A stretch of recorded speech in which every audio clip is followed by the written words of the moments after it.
Well, hello, and welcome to Inside Leominster. My name is Dean Mazzarella, Mayor for the city. And yes, we're live tonight on this Thursday just before the incredibly large snowstorm that's coming that has everyone just in a stir. And I guess it's going to be like 3 feet of snow and just a terrible storm. But we're ready.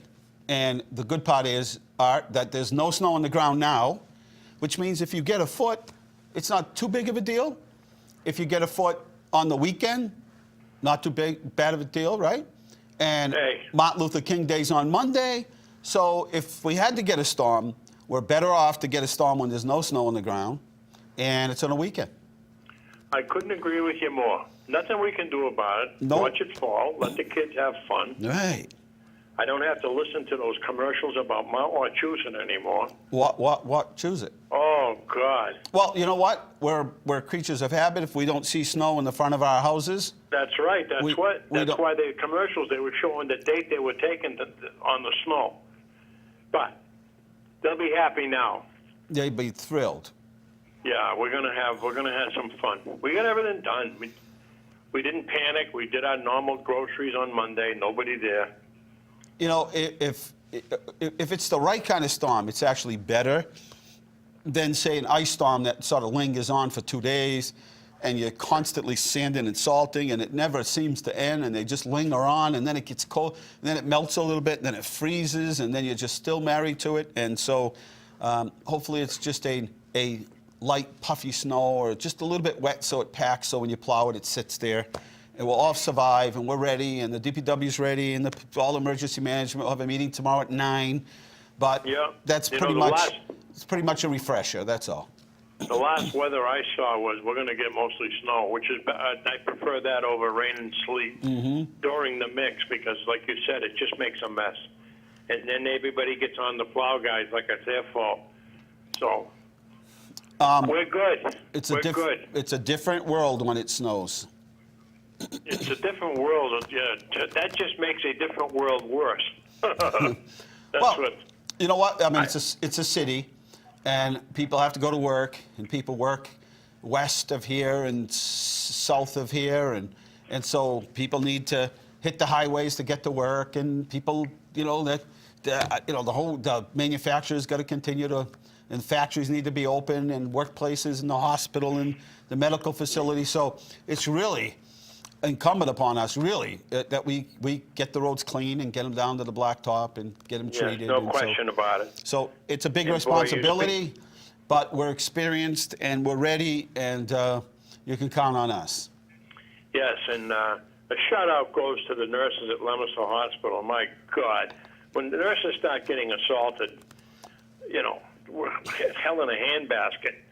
They need to put some security in with those men and women in the emergency room especially. Well, so you bring this subject up, and coincidentally, before I came here tonight, I was at the new emergency room, and they had a kind of a pre-screening, a little bit of an open house to let some people in to show it to them. You're not gonna believe where you are. That I can tell you. You are not going to believe you're at the emergency room in Leominster. Really? Oh, there's nothing. I don't care what hospital you go to, you won't find anything like this. It's just beautiful, from the waiting rooms, from the mezzanine to the interview room where you can sort of give you information without everybody in the place hearing what your information is, and just you are not going to believe it. When are they anticipating it being open for use? Well, one section is going to be open the 28th, I think, the first part of February. And then there's a whole other wall to the other side, and that's coming down, so they're going to go into that. section. There's, I think, a total of maybe 4 or 5 different renovations in the building I see. that are going to happen. But you know, a lot of them are going to be done while the building is open, so that takes a lot of coordination. But you should see this place, just unbelievable. I think I counted 30 rooms or more. So They sure need them. you sure need them. It's just they see close to 50,000 people up there a year. They just couldn't do Yeah, it in that other space, and so it really, people are going to be just surprised when they see it. Oh, that's good. That's good. Other than that, I've got my gas tank. My gas is full for the snow blowers. They're ready to roll. I'm ready. I just take my time. I got all day and half the night. My neighbor has a Jeep with a plow. He knocks the front out for me, which is the toughest part. And I just play all day with snow blowers. I got one for the walk and one for the driveway. Very therapeutic. Yes, we just got to take it easy. You know, Kick spring's back. about 70-something days away, and that means golf. Kick back, take it easy. Just think of all the people around the world who've never experienced New England. That's right. Enjoy it. Set it I don't up. know what's Just better. like get ready for the Super Bowl or something, and then There you go. We got the big game Sunday night. Get ready. Get the wings. Get the whole You know, thing, and celebrate. I think we live in a great area when you do. think about it. And You know, an hour and a half away, Maine, you can get the great lobster right off the boat. We can watch it snow.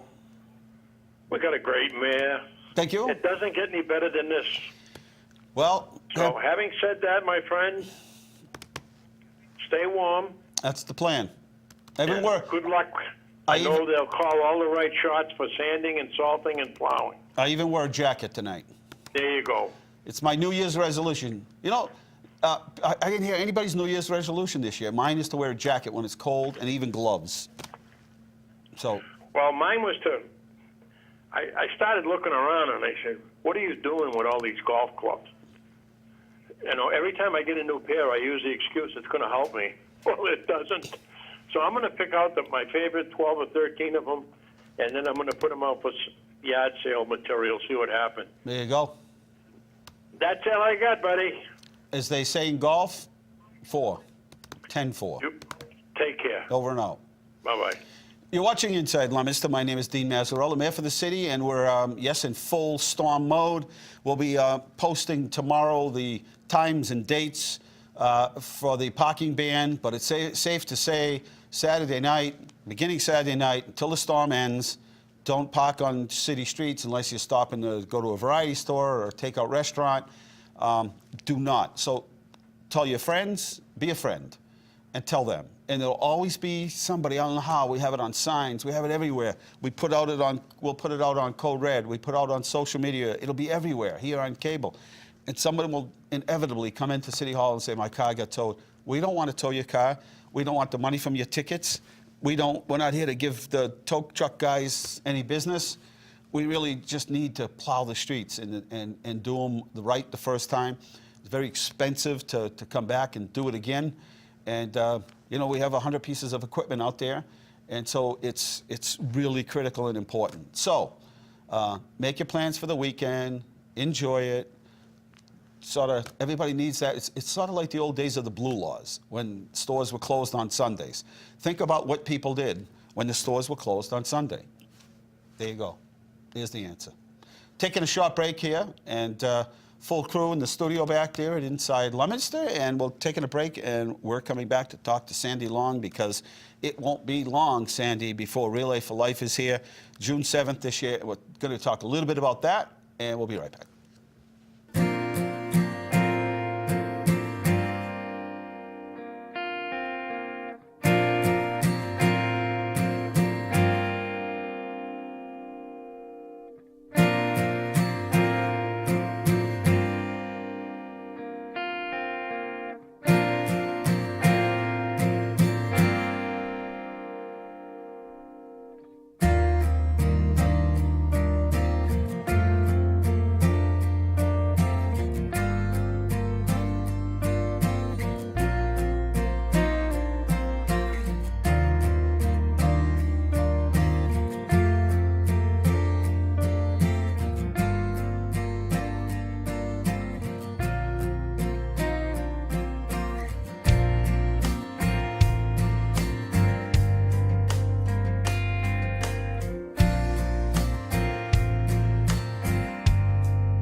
Look at that, huh? Ron, nice job. Another fine job from local historian Ron Gerard. You know, we're blessed to have so many historians here in the city.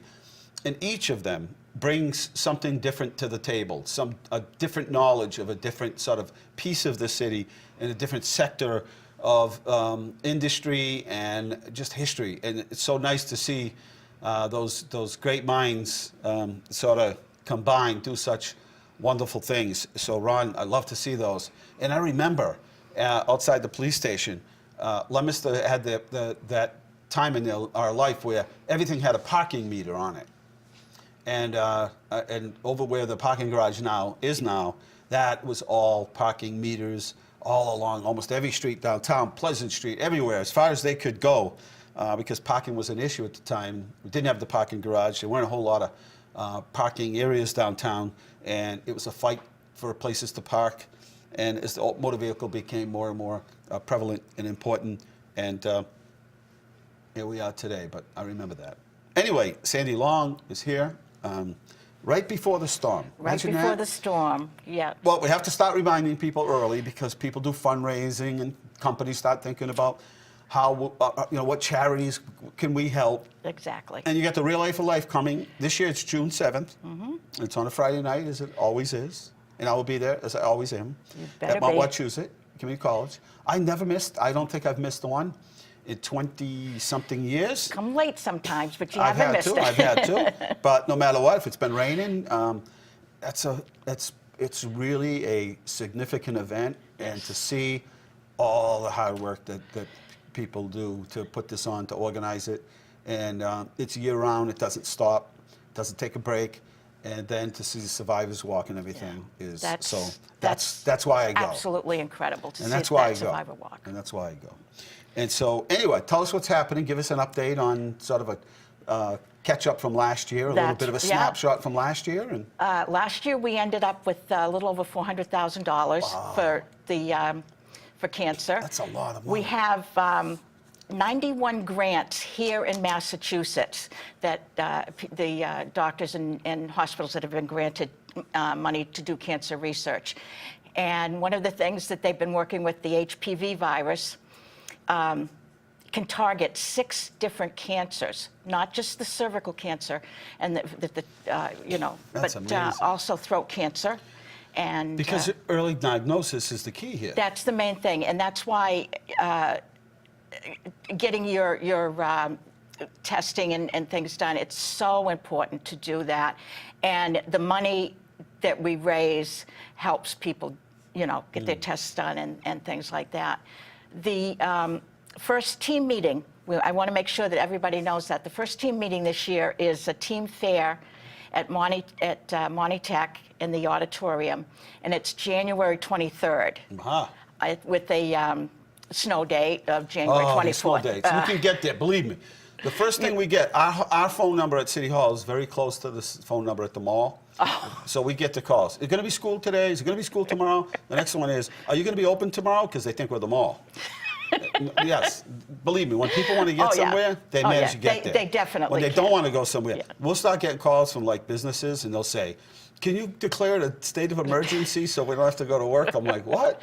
How about Saturday night so I don't have to go to work? How's that? Yeah, there you go. Hey, Saturday night, no work. No Cancel. work. Yeah, somebody No will work. think I'm for real. No, I'm kidding. Oh, my I'm kidding. God. Yeah. So the 23rd. So the January 23rd, and it's from 6 to 7:30, and we want teams and their captains to come, and they can turn in money that they've already raised. They can do set up their tent sites for the coming year. They can talk to all of the committee members, because we'll all be there, and learn. We have a lot of things going on for our survivors this year. We have a spaghetti supper on April 27th for our survivors, and one of caregivers, and then a lot of things going on. So we want you to come in and sign up so we can make sure you get all the information that you need. Right now we're a little over $18,000 so far, and that will go up obviously the 23rd. And mainly right now, we're looking for people who would be interested in being on our committee. And we're looking for young people. they're Time to start passing the baton. Get some new Exactly, people involved. exactly. And that's a lot There's- of money to raise in this area. I mean, you've had what's the most you've ever raised? we were up to 800,000 when I that's a lot first of money. started. But now you're competing with so many other different groups. Exactly. And that's okay. 400,000 And- is still a lot of money. Well, you know, and all of those other people have corporate sponsors. They have, you know, somebody will donate $10,000, somebody Right. will donate $50,000. Yeah, these are all of the other, backyard sort of events This is and- all from the people that just go around and It's all you know, try to- grassroots. yeah, that's the word I was looking for. Selling They can- candy yeah. bars, yard sales. They do some incredible things. Every year I go and judge a womanless beauty pageant that is a riot. The guys are so fabulous, and they do it for, you know, to raise money for cancer. And people come up with just fantastic ideas, and like I said, it just all comes from the little guy that, you know, blue collar workers that go out and work and raise all this money for us. So It's amazing. we're still #1 in Massachusetts, Wow, number that's 2 awesome. in New England. Awesome. So we're That's working back incredible. up to get our. relayforlife.org/GTR Gardner MA. That's us. And then your own email, which is sandyredsox18@yahoo.com. But you can always find this information by calling our office. We keep it handy. And again, Friday, June 7th, 2019 is the big day, the big kickoff at 6 o'clock usually. Is that It's what it at is? 6 o'clock. And Mount Wachusett Community College. But more importantly, start thinking about it. This takes some planning if you're going to do it. And then the other piece of this is maybe you've been afforded some. 2019 is the year you're going to get involved, and you think you know that you're looking and searching for the right organization to be part of, and that's been your goal, is to find an organization. Then you might want to show up at this meeting, or at least let Sandy know that you're interested, because they do need some people to keep this going, right? We do, How many definitely. years has it been for you? I've been doing it for 8.5, I believe. Right, It and is. so at some point, people are looking to pass it on to somebody else, because it is a big job and it's a big responsibility. And you can get as involved as you want, Sure. or you Right. know, you can just do day of relay. You can Right. become part of the survivor receptions and things. We're looking for people to donate. Restaurants, if you're out there, we're looking for donations for the survivor dinner and things like that. We have a lot of in-kind sponsors that will, like Slattery's in Fitchburg has been fabulous to us for the last few years. And Fire department shows up, oh, the fire department is marvelous. the DJ. I mean, you have a lot of people. You know, Ben Parker shows up every year to sort of help MC the event, and all those things matter, because if It you had to does. start paying those people. Yeah. First, they couldn't get Ben because he only makes appearances for large sums of money, so you never get him. And he's awesome. He's a perfect Yeah, for it. yeah. He's from around here. He lives up there. He's originally from Leominster. Perfect for him. Any phone number that we can give out, or should they just resort to the 800 ACS 2345. Now that one, and that's it's 24/7. Somebody's on there that will help you with the any questions you have. Right. That's the perfect number to call when you wake up at 2 o'clock in the morning and you're thinking, oh my God, how am I going to get my mother to the doctors? Or how am I, you know, what is this symptom that I have now? Right. And there's somebody there, and there's somebody that will give you an answer. And generally, it's And going to be that's- 2 o'clock in the morning, or It's- 3 oh, o'clock, yeah. or 4, or nobody's around. For some reason- your mind is racing. For some What reason, if? when my mother was going through it, I would wake up every night at 3 o'clock, every morning, 3 o'clock, like your 3 o'clock Yeah. morning, yeah. And, you know, my mind would start, you know, what is this symptom? What is this? You know, how do I get her to the doctors all the time? That type of stuff. And that's one of the programs for that it's funded by the Relay for Life. And the other one that I want to mention real quick is Road to Recovery. And we're looking for volunteers in this area. Say you're retired and looking for something to do, to drive cancer patients to their treatments. It can be just picking them up like an Athol and driving them to Burbank, or it can be, you know, some into Boston, Worcester, that type of thing. But, you know, you pick your own times, you pick your own places. Right. Road to Recovery is a marvelous program. Oh, It's amazing, huh? There's so many what's out happening? there that we don't know about until we become involved with either a loved one or a friend that's So if you're watching and you're not sort of up to date on the resources and somebody's been diagnosed and you need some help, there's help out there. It's hard sometimes. There's so many different organizations. You can find a lot of it out at the Cancer Center. Check with your doctor, but also you can reach out to our office and we'll get you these and the website addresses so you can Appreciate that. continue on, because there's so much. My friend has a plane. He flies people oh, that's for treatment. He flies there's a lady who flies from Nantucket. She's a nurse. He flies her to New Jersey or New York. Yeah, and the Hope Lodge, that's another real quick thing. We have one in Boston where people can stay for free with one caregiver so that they don't have to, if they're more than 40 miles away from the place, so that they don't have to worry about a hotel to stay at, and the extra cost Those of money. things weren't available, No. those resources. No. People go through enough. To have these extra things to help out makes a huge difference, and I hear about it all the time from people Even in that have to travel 1997, when my mother was first diagnosed, we didn't. I knew nothing of this, Yeah, and right.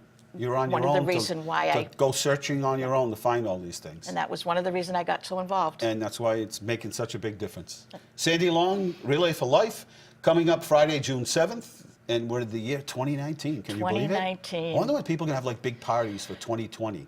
Huh? Oh, I never thought of You that. know, big party for I just got to get through 2019. Yeah, me too. Taking a short break, and we're coming back with more Inside Leominster.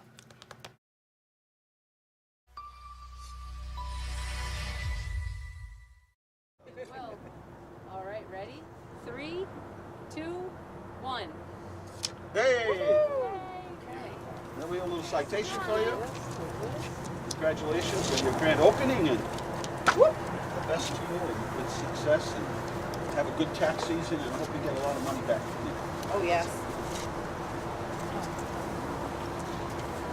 This way, most of them Is that like walk this way? Then stay right here. We're going to take one more. One more. Great location here if you're looking to get your taxes done. Perfect spot. You can stop over at Starbucks, buy a soup next door, get your teeth done on the end, go across the street to Chopsticks and get your gas over here at the Shell station. What's better than that, right? One stop. So you all certified? I got it, Nikki. Yes, I was a former tax preparer before I became a That's a lot of social stuff you got to know. manager. Yeah. Yep. A lot of content. And things are always changing. Now we have the chamber, the official fancy. Come on, get over here. So get in here, David. Come on this way. This is yours. Right over here. Right there. Big scissors. I'm behind you all the way. Get over here. All right. Good? You got a couple stills? Thank you. Ready? All right. There it is, the big one. On the countdown. 3, 2, 1. All right. All right. Answer the phone. We have a good time. We do these grand openings with the chamber and small businesses. Gives a good LTV shows up, take some footage, and you know there's so much going on, and it's a decent-sized city in so many different sections of the city. You don't always know what's happening. You don't always see a new business opening, so we try to give them a little plug. It's tax season, you know, if you know of a business or you're opening a business, doesn't have to be a huge business. Cottage-style industry business, just starting out, let us know. Maybe it's just an internet business, but it's a business. Let's go to pictures of the week whenever you guys are ready, because we have plenty of photos of the week. And there we are. At WPKZ, Judge Rodriguez does a show at noon. It's called the afternoon lunch program, or whatever. Lunchbox. And Mayor DiNatale was there as I was leaving. He was leaving, I was coming in. And we had lots of laughs.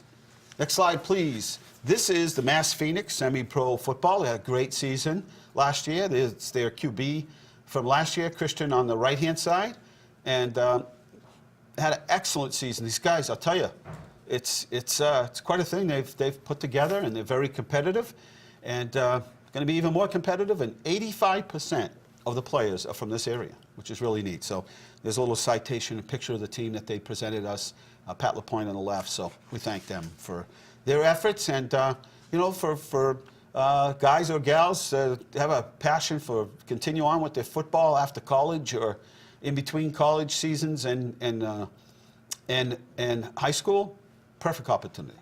Next slide, please. There we are, Big Boy Meat Market down there on Central Street. So they are next to Central Cup.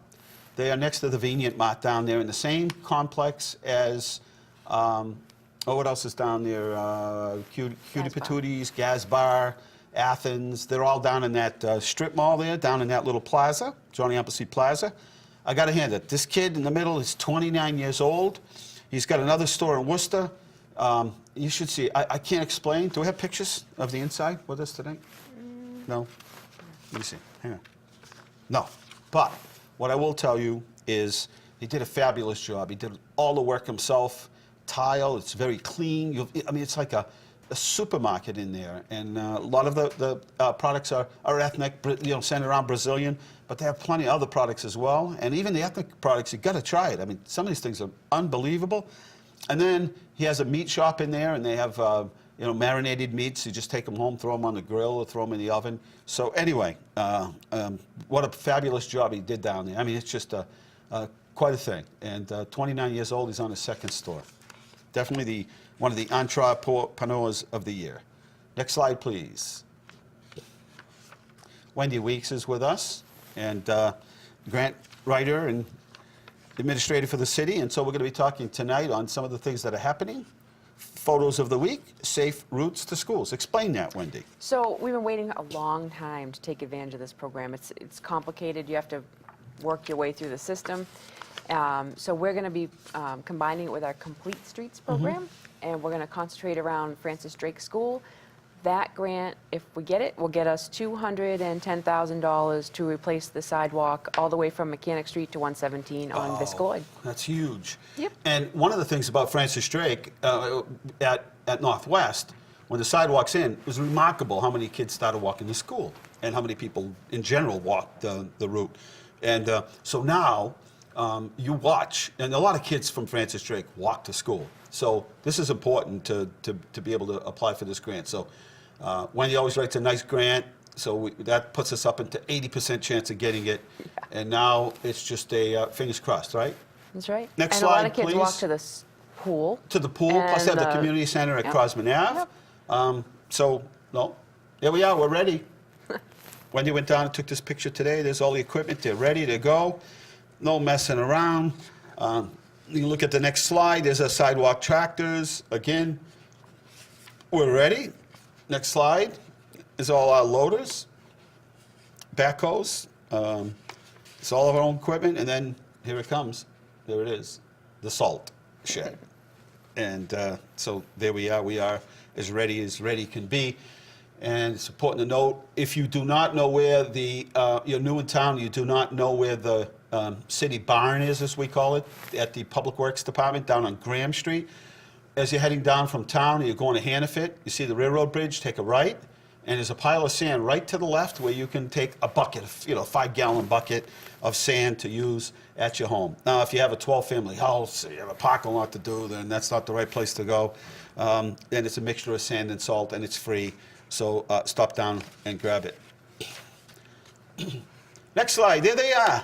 There's Donovan, 7 months, and then to the right of that, there's Jameson looking up in the air, and he's 7 years, so we have one that's 7 months and the other one's 7 years, and they were the spotlight and the highlight of our inaugural ceremonies. Here he is, Joe Casey. Anybody that's been in town for any amount of time has a Joe Casey story, and Joe Casey passed away last week.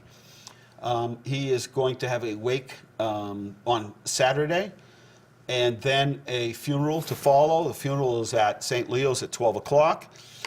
We are asking everybody, tomorrow's sort of a work day, school day, so we're asking people to wear blue. As you probably know, if you don't know, Joe grew up at Crosman Ave, in what we used to call then the projects. Went to Lancaster Street School, May Gallagher, and then the high school. But he was a huge mascot and friend of Leominster sports. And he lived and breathed sports, no matter what the team was, male, female, it didn't matter. If it was Leominster, this guy had complete blue blood running through his veins. And there's probably a million stories about people that gave Joe a ride. Joe would always have his thumb out. Didn't matter if he's going 3 doors down, delivered for Monty's and C&M Pizza and a bunch of other places in town. And so everybody has, if not one Joe Casey story, a million. And did get to see Joe Casey not too long ago, and had some great conversation with him and got a chance to reminisce. And so anyway, wear your blue tomorrow. If you have Leominster gear, wear it. If you just have Leominster blue, then just wear it. And that's in memory of Joe Casey. So Wendy's here because we're going to talk a little bit about, we were sort of getting ready for doing our master plan, the next master plan for the city. And so we were taking apart some of the plans that we've already done. Now, one of the things I already hear in government and especially municipal government is people spend all this money and they do these plans, and then administration changes and somebody says, no, I don't like that plan. We're moving on to the next plan. We're going to change it around. That's not the plan. We're going to do. Or they forget it's there. It sits on a shelf. Nobody ever looks at it. So we're going to go back to 1997 for our planning charrette. Take us in there. First thing is people say, what the heck is a charrette? Because they don't know. It's a charrette. So basically in 1997, we got together a bunch of people, cross-section of the community, developers, elected officials, anybody who wanted to join in. And you look at the community's strengths, weaknesses, threats, and opportunities, and then you prepare a vision statement going forward. But what this document became is really our guide to... It's a master plan, just another name for a master plan. Yeah. So it became a really good guide for us to move forward. And if you follow it. And that's the key part, is you've got to follow these things. Otherwise, they're meaningless. They're just a waste of people's time and money. So we came up with a bunch of strengths, and you obviously want to capitalize on those. The plastics industry, we have deep roots. So, can't think of another community around here that has any deeper roots than we do. No. We've Joe got good, Casey's a perfect example. We've got good transportation access. There's minimal decline in our community. Single tax rate, we've been able to maintain that. Social and physical environmental. Can you go to the next slide? There you go. Thank you. Yeah. We've got a really, really skilled workforce, and for centuries we've capitalized on that. Quality of life, school to work initiatives, we've been able to really move forward with those with CTEI. Downtown is really strong now. We've got shopping areas, a good hospital. We've done a lot of, since the 90s, done some proper budget management. We've got great safety and emergency services, and we've got a good mix of occupations. So where you go from there is you have to look at what your weaknesses might be, because those are the ones that you have to really, that's where you have to... At the time, and I talked about last week, and then during the midterm sort of state of the state, is the growth was unbalanced. So it was primarily residential. And we said, well, if this keeps up, we're not going to be able to, the schools are overcrowded, we're going to be in trouble. There wasn't the proper infrastructure that was here in the city, couldn't maintain what we already had, lack of funding for capital improvement, lack of recreational facilities, deteriorating structures and bridges, overcrowding in the school system, lack of adequate marketing for the city, lack of long-range planning, lack of adequate public transportation, reductions in state and federal funding, and a lack of fiscal long-term planning. Now, that was 1997. Let's fast forward, because we took this serious. I mean, I think when I started knocking on doors back in 1993, the thing I heard all the time is, all little farms in Leominster are now housing. There's so much housing, so much at one time. And everything's just getting, it's nice to have some development, but there's too much. The schools are overcrowded, the infrastructure can't handle it. I remember we had a moratorium on, in the late 80s and 90s, early 90s, a moratorium on gas. Couldn't hook into gas. Moratorium on water. Moratorium on sewer. There were moratoriums for everything because there was so much of an impact, and we were growing so fast, and it was uncontrolled and unbalanced. So take us from there. So we did the growth management plan, which ironically the state was actually doing something similar. They were doing build-out plans all over the Massachusetts, and we were actually ahead of the game on that because we were already. We just handed them the information. Yeah. So that kind of showed us which plans, which land we wanted to develop, which was important to the watershed, what was, we passed stricter zoning around the watershed, and we preserved 2,000 acres of open space like Shoreland Farms, and That controls housing. Yeah. Next slide. So we kicked into lack of affordable housing. So we had all these industrial buildings that used to be used for manufacturing, piano cases, shirts, plastics, toys, and rattles, and those kinds of things. And we set a goal of getting these things filled up, either back in use of small startup companies or housing, and again, partnering up with private developers and using grants that you were able to get for us. Tell us what the results have been.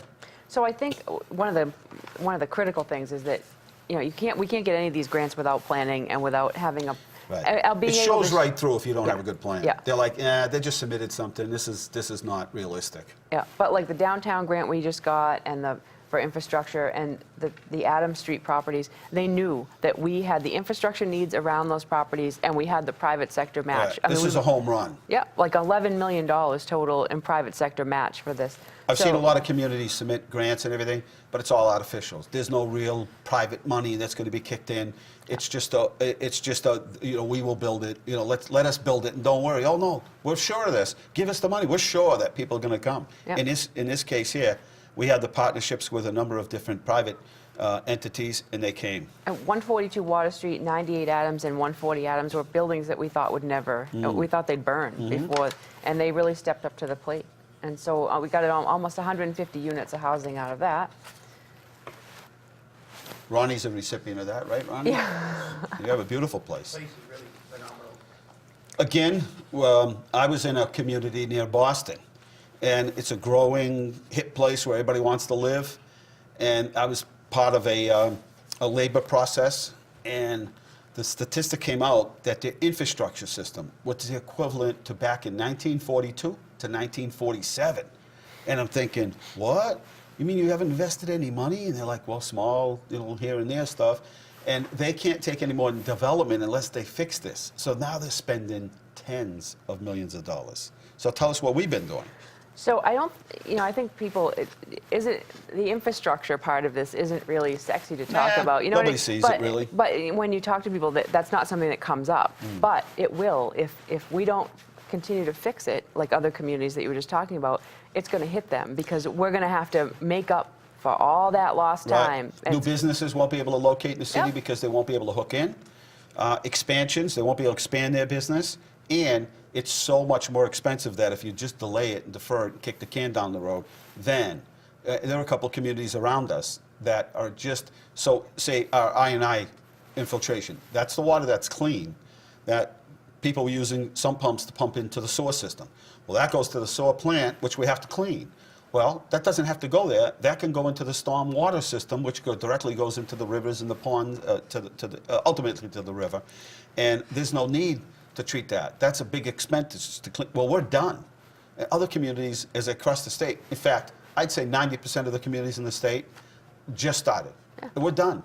And they're going to be mandated to do it sooner because yes, we they phased are. it in. So that's going to hit the taxpayers. And we worse. phased it in so that it wasn't so much of an impact. And we did our water lines. And we upgraded the water and wastewater treatment plants. And we did all of the other infrastructure work that needed to get done, replacing culvert pipes, et cetera, bringing infrastructure to industrial parks. We had land, but didn't have any infrastructure, which meant you brought a prospective tenant that was interested in building. And the first question is, well, this is a great spot, I love it, it's near the highway. Where's the infrastructure? There was no infrastructure. Lack of recreational facilities. We were probably with the crystal ball on this one. I have to give us credit. Because we realized early on in the process, very early on, that people's lifestyles were going to change. And it was going to be more outdoors. As much as the game industry has grown, we have a very active community of all ages. And we realized that, a healthier community. And in order to maintain a healthy community, you have to have a lot of recreational areas. And our big goal, and I think since 1994, my overall goal was to have recreational areas in every section of the city. So if a kid's, babysitter was there, but she didn't have a car or he didn't have a car, and you had to walk 4 miles to the recreational area. Now, you don't have to go very far to find a recreational area, and it's public transportation. So our crystal ball, we timed this one perfectly, and we predicted this one, is people are going to be looking for more and more and more outdoor activities. And simple. It doesn't have to be complicated. So this was a grand slam for us. Yeah. So take us through I this. think that is one of the most, as I drive around and I look at all the projects we've been able to do, I think the parks are definitely my favorite. And the thing, I said, wow, look at what we've been able to do, because you see the kids and they're all having fun and yelling. Water And we had parks. the ice cream party opening and the kids are all screaming and the water's, the 3rd Street, the water's going. Thousands visit Doyle Field. We were talking the other day, 300, Pat LaPointe said they had 350 to 380 different events at Doyle Field that we know about. There were plenty of other events that went on down there that were just sort of pickup activities that they didn't have permission to use, and they just sort of went and did it. But that's a far cry from what we used to do 50 a year, 60 a year. That's just incredible. So we added parks at Francis Drake and Fournier, and we rehabbed parks on like 3rd Street and at Doyle Field. We've done a couple things down there. Expanded our trail system 26 miles, and also, did maps. We sell this to people. We say, hey, come to our trails. Go to Shoalin Farm. There's a trailhead there. We've connected it all, and put out signage and all that, so that people don't get lost. No, it's really helpful. They mark them now. Yep. So in the event that something does happen, you break an ankle, somebody gets hurt, you can tell public safety officials exactly where you are. Before, we'd have to get the helicopter out. Where do you think you are? Sound the alarm, put on the siren, flash some lights. And this is much better. And I'll tell you, just the trails, second to none. Put all of our recreational facilities together and our trails together, nobody can even compete. There are people that might have a better water park or something, but put them all together, nobody can compete. And then add Doyle to it. Then add Doyle facility up there at Doyle Estate, and you can't even come close. Yep. So on our bridges, I think we've had to do over every single bridge in the city. And we're down to just a couple left that need to get done. And you have one now that you're going to be working on. That's the little bridge that nobody even knows I know. exists. I didn't even know. Yeah, over on when the DPW Fournier, told me, I said, near where? Fournier Field. On Litchfield Street, there's a bridge there. And that's a small bridge program there, and that's going to be fixed. And go ahead, let's talk about paving. So on our paving program, we don't just put an inch or two of pavement. We actually reclaim the street and go all the way down, because after you put so many layers of blacktop, you're going to be above everybody's driveway. They're going to have a water problem. So we grind it down. We usually replace any infrastructure that needs to be replaced underneath, and we do it, and we use granite curbing and concrete sidewalks. Very few people. No other city or town in the state does that for every project. Some do it on the main roads, and then the secondary roads, it's blacktop. But that just first storm comes by, the first truck comes by, they just peel it right out. And the other thing is, we do the infrastructure underground first. Right. To make sure that, people say, why can't you pave that? Well, because we're not going to pave it and then, have to do the water and sewer lines over and rip it up and pave it again. For instance, Willard Street. We're all set to do Willard Street between Lancaster Street and Central Street. And then what we found out while we were out there working, getting prepared, is there were some culvert pipes that were put in probably the 40s or whatever, and it was made out of that corrugated steel. It's rotted. So those are caving in. So we have to fix that first. That's at the cost of $200,000 before we can do anything. So we're going to end up doing that. Overcrowding in our schools. So one of the big issues, and again, I ran on this, we have to do this. It was a bad economy, the city wasn't in great shape, and we went ahead and built the Samoset School.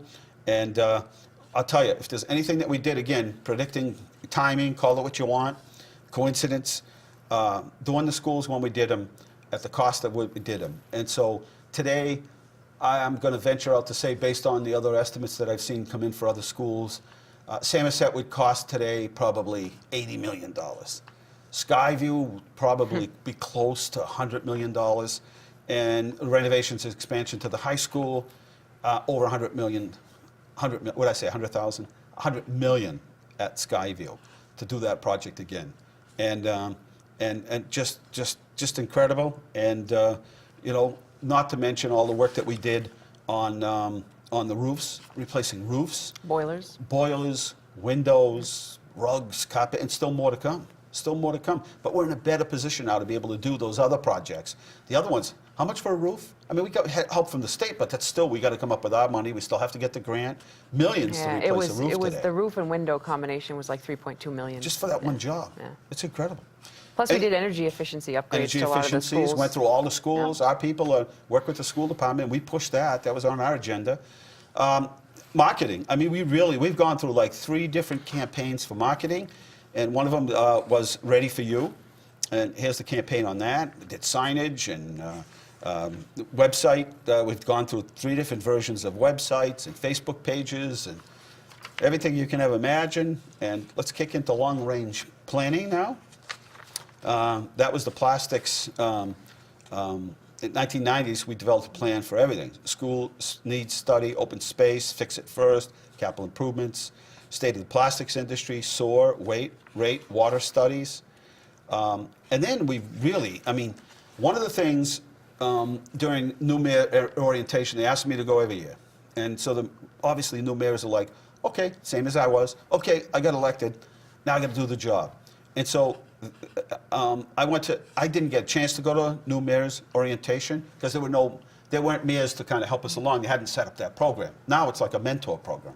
And they'll say, well, what's key? And I said, one of the things, you put it your own priority, is building relationships. You have to build relationships. Experience and relationships are probably the most two, and obviously experience comes with time, but building relationships takes years. And building relationships with people like Mart, Massachusetts Regional Planning, Mart, Mass Dot, those kinds of things where you can pick up the phone and get things done. And one of our major goals, working along with Congressman over at the time, was we didn't have, one of the cries in the early 90s when I first got elected was transportation. People were more and more commuting to Boston. They had a parking lot they used to park. They got down to the mall. They were parking all over the place on the side of the highway up near the Roll on America. Then they were getting kicked out. They needed the space. And so that parking garage, 300 new spaces. I mean, more trains, more bus routes. We've expanded the bus route as we did more retail centers down by Walmart, Dr. D'Ambrosia's office, Target. All those places didn't have public transportation, and now they do. Plus more to the industrial parks. And, Oh, yeah. Transportation, it goes everywhere. And again, building those relationships with our delegation, our elected officials, regardless of what party, but building, I mean, I go to meetings and I'm amazed at how many people I know and we've worked with over the years, and we have a really good reputation. So when we pick up the phone, they don't say, oh, there's Leominster. You know, it's a different situation. Yeah. And it's interesting because even with grants, that's really important. You get points for, like, if a park's on a bus route. Right. You know, it all factors in. Take the next one. We went through some tough economic times here in the state and in the country. We had reductions in both state and federal funding. The state is down almost 30% since 2009, just starting to come back. The distance between required local aid and the Chapter 70 continues to grow, 21.9%. And what's the 3.3%? Is that what it used to be? That's the chapter. How much Chapter 78's gone up? Oh. So the 21.9 is Our the portion. Yep. So ours have gone up almost 22%. Theirs gone up almost 4%. Yeah. Thanks to our planning, we survived the recession. And you know what's pretty interesting? And this was what's disappointing about the budget crisis in the school department a few years ago, is we made it through the whole entire recession. The whole entire recession. Everyone was laying off. Cities and towns across the state, federal government, everybody's laying off. Businesses, everybody. We didn't cut one program. We didn't cut bus service. We didn't cut anything. We lay off anybody in the whole city. And we made it from 2008 all the way until 2017 or whatever it was, 2018, when the big budget problem came. And then all of a sudden, we're in a crisis. That was probably the most disappointing thing to know, how hard we worked together to get through the recession without layoffs, cuts in programs, and then to be surprised with that. Well, we were able to bail the schools out, pick a good superintendent later on, and put some policies in place and some controls in place, and get a superintendent that would listen to, as we monitor things. We have a lot of experience in financial, fiscal management. We watch. Not a crystal ball, but we watch on the dashboard. We can see what's happening on the fiscal front. And we put out those warnings, and they were ignored. So that's what's changed. Those things won't happen again as long as people continue to follow good fiscal policy and good fiscal advice. And we moved quickly to more of a performance-based budgeting. We implemented the UNIS system, one of the top funded pension systems in the state. We paid every project that we did that wasn't a big one. Anything that wasn't a school or a library or the police station, we paid for in cash. That's pretty good for every homeowner. I think they'd be thrilled to say, well, we have a mortgage in our house, but all our vacations, all the improvements to the house, holidays, everything we did, vacation, all our cars, everything else we did in cash. We bought a generator for the house. We paid for it in cash. That's the equivalent. AA2 bond rating, which, it's hard to say, but it's pretty much to the top. If you're going for bond ratings, sort of like a credit rating, go get a card today, go to borrow some money, and first thing you want to do is check your credit. Your interest rate is based on your credit. So if you have horrible credit, you'll get a car probably. But your interest rate's going to be a lot more. It's going to cost you a lot more money to pay for that car. Versus a person that has really good credit, interest rate's going to be lower. It's going to cost them a whole lot less to pay that car. So for us, we have the second highest bond rating in the county. And there's some pretty rich, Southborough is one of the richest communities in the state right now. And we're just below them. That's pretty good. And we had to do, it was a lot of hard work to get us from that. That means cheaper borrowing cost. We save millions. And the other thing that we do that nobody else does is we pay all our projects off in 10 years, not 20 or 30. And we've done over $100 million in capital improvements with cash and no borrowing. So these are things that, as we do these, we get calls all the time from municipalities, town managers, city councils, town select members, and you're like, how do you guys do this? I don't get it. How do you guys do this? And so it's a whole lot of things. Building relationships. More and more all the time. More and more. More and more. How did you guys do this? When we did our open space plan. First in the state to get the open space plan. Then everybody's wondering, how are you guys getting all this money for parks? Leominster is being treated unfairly.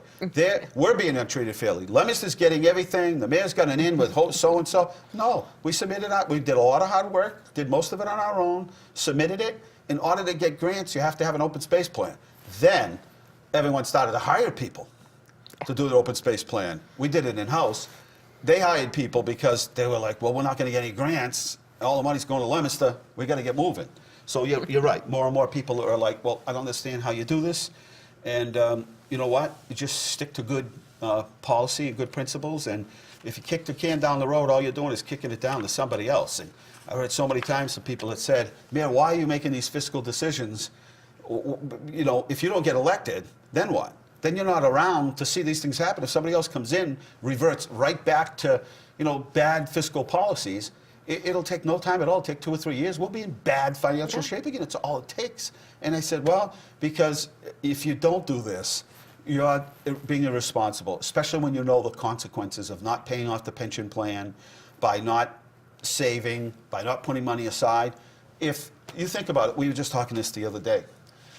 The average federal worker who's been laid off or is on that temporary sort of, what do they call it, the shutdown, the government shutdown, has an average of what, $400, $600 saved?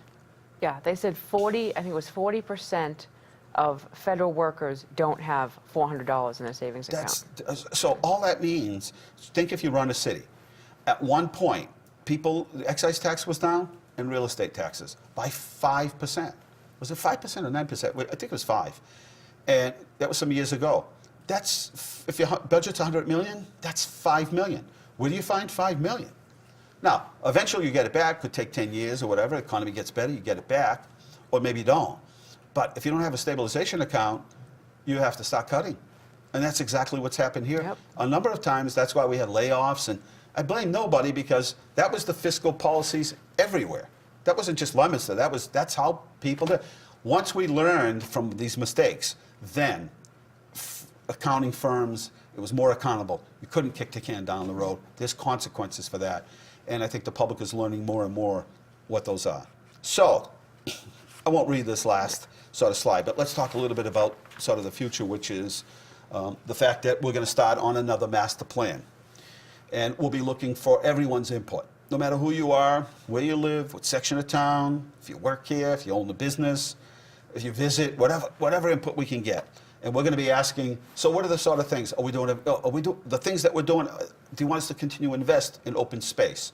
Do you want us to continue to invest in our downtown? I think we've done a very good job on grants and limited resources, but do you want us to bring it to the next level? And we can. There's no question in my mind. downtown's almost full, is we can bring it to that next level and really make it an attraction, and people will really come, and you'll find more shops. But we're gonna have to spend a little money, and people are gonna have to decide if that's what they want. So that's what it's all about, is what direction do you want us? I think we have a good idea of the direction that people want us to take, but this is a chance for everybody to weigh in, so we have that. And new ideas that we maybe haven't thought of. And what's amazing is the planning charrette that we did, no one complained about it. They're all like, right on, but that's exactly, you did exactly what you were supposed to do.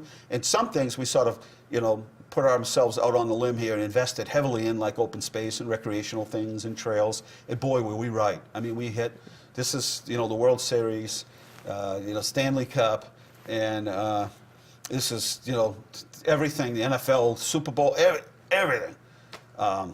This was everything. We hit it right. Other communities trying to catch up, preserve space, open space. You can't go backwards and tear buildings down to say that lot that used to be there, we're going to go back and start tearing things up. So we've got all the right things. Now it's important that we go back to the board of directors, right? The investors in the community, the people that pay the bills, and ask them. So a lot of new people here to give us some good feedback, and some people that have been here their whole life, young and old and middle age, and millennials and everybody else, and baby boomers. We want their input. We are going to sort of get thrown off here in just a couple of minutes. Let's talk about the... Quick plug. Oh, yes. you're going to do Sholin? Sholin Farms, please. Sholin Farms, the volunteer, first cancellation is Sholin Farms volunteer lunch on Sunday is being moved to next Sunday, which I think is the 27th. And we have a new event coming up. And we decided that people get the winter blues and they're inside. And so we're going to have a event at City Hall in the auditorium. And I'm trying to see where it is on here and look for the date. But it's basically going to be about gardening and plants. Oh, it's the 31st. Oh, it's the 31st of what? January. Okay, it's not on here, but the 31st of January. And we have, I don't know how many vendors in there already, and we're going to have plants, and people are going to tell you how to take care of your house plants and how to make sure they grow. And then they're going to tell you about how to get ready for the spring season and what you should be doing with your seeds and when to start them and growing lights. And so that's going to be exciting. So anyway, tonight we just want to send our condolences to the Casey family and everybody that knew them. This is one big family here in the city of Leominster. Wear your blue tomorrow. We're out of time here at Inside Leominster. Good night. God bless you. Remember, the world is run by those who show up. And fill out your census. Oh, yeah, and fill out that census. We need you to fill out that census. Good night, everybody.